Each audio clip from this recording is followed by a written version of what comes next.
What's up, everybody? It's LQ from the Shonen Speak Easy, back with you to share a new segment that we'll be implementing called Today on the Internet. It'll just be me sharing some quick thoughts on things that I've seen over the internet, whether it's Facebook, Instagram, Twitter, TikTok, and just either giving you a walkthrough of how my interactions went or my opinions on things that I've seen. And today, we're going to talk about classic animes that no one has ever, that you never watched. So, for me, if anyone has ever asked me like what's my favorite anime of all time, it's Hunter x Hunter without question. It's my number one. I think it's the most complete anime. Even though, yes, I know people are gonna be like, "Oh, but the it didn't finish the manga. The ending was a cliffhanger." I get it, but it's one of the most complete and well-rounded anime experiences I've ever had.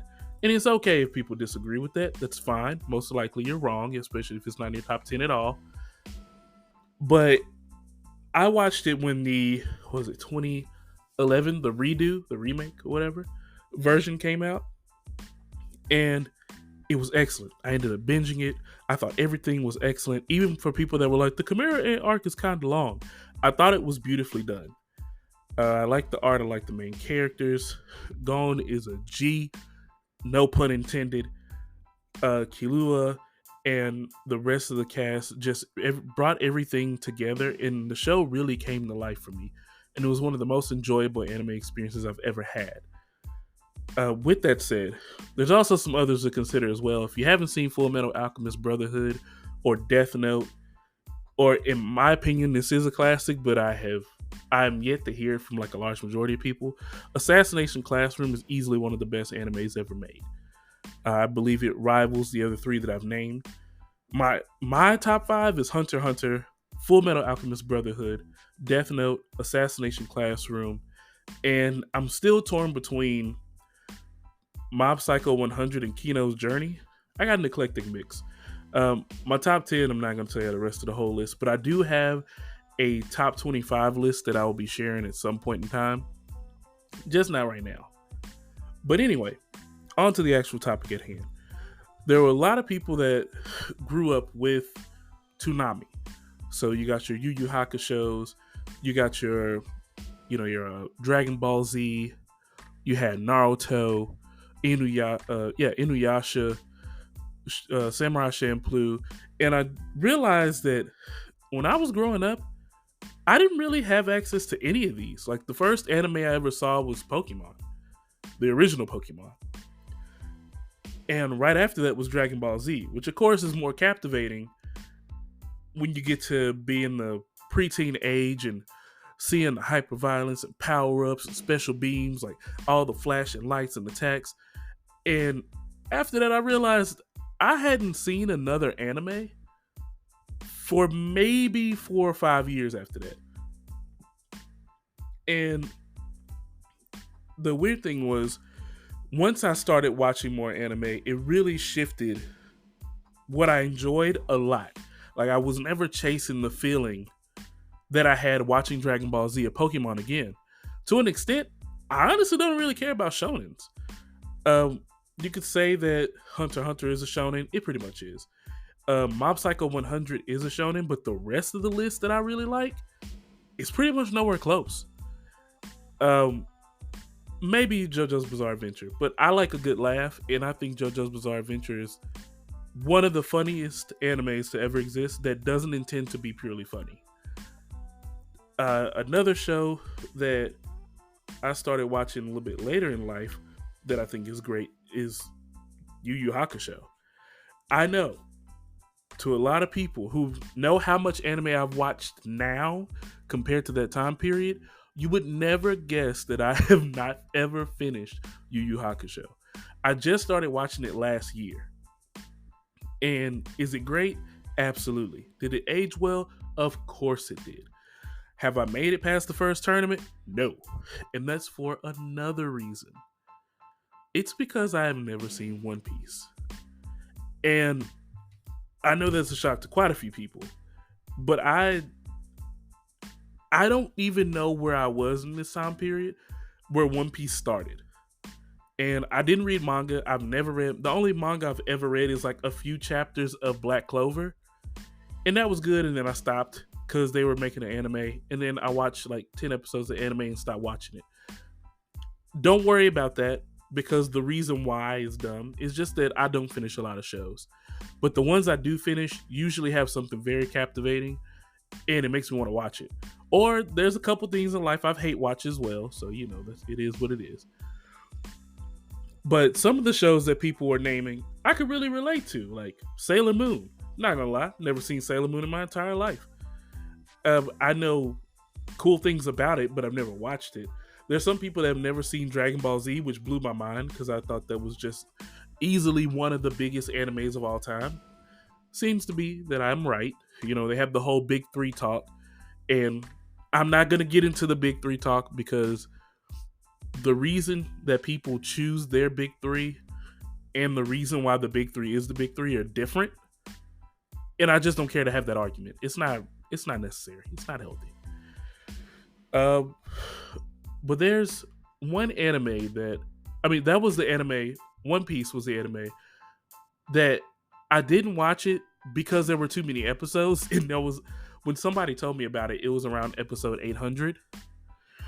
And now I'm on episode 175. And I'm literally at 900 episodes behind. Also, excuse my voice, a little under the weather, but it is what it is.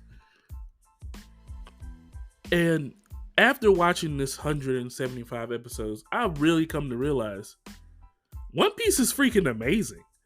Like, I get why people fell in love with it. And I understand the joy that it brings to people. And it's a show that makes me want to catch up. Like, I may actually read the manga just because I don't want to be so far behind for so long. My sister's ahead of me, and she just started watching it during the pandemic. Well, she started watching during the pandemic, I believe. Maybe. But I remember when I went, the last time I saw her, she was like on almost episode 400. And we live in different cities, so some time had passed. I maybe was on episode like 40, and she was already deep in the 300s, maybe 400s. So there's a draw to that show that's just absolutely incredible. And I guess it's the feeling of each character and like getting to know them, but also their backstories are just like really well done. And I'm so surprised that I went so much of my life without hearing about this show. Like, to be recommended to watch it like more seriously than when people in passing just saying like, oh yeah, you watch Dragon Ball Z? Well, have you watched Inuyasha? Like, I would hear that way more. And I watched a little bit of Inuyasha, and I was like, I don't like this. I don't care. Like, like coming off of watching Pokemon and Dragon Ball Z, don't give me Inuyasha. That's weird. Why? Same thing with Full Metal Alchemist. I didn't watch Full Metal Alchemist until the pandemic. Literally. Watched the whole show maybe in like 10 days. It was incredible. Once again, it's in my top 3. It's probably never going to move. But shows like that just have this very captivating appeal. And I understand why they're so highly rated and sought after. Another classic that I have never watched is Naruto, which I am ashamed. I'm slightly ashamed that I never watched it. I started watching it, say, about a few weeks ago. And what sucks is I have limited time. Like, I want to do the podcast. I still stream on Twitch. I still have a day job. And now I have a newborn. So, I have to pick and choose. And One Piece wins almost every time because of how far I am behind. Another show that I've chosen as well, because I'm behind on everything, is Gurren Lagann. Man, that show is fun to watch. A little heavy on the fan service. I'm not the biggest fan of that. But overall, for somebody that didn't care for like the mech shows, like Gundam or anything like that, this is cool. Like, I really like the story behind it, how they developed the story, the characters. It's funny while also having some wit to it. Action is really cool. And for the time period, the art is great.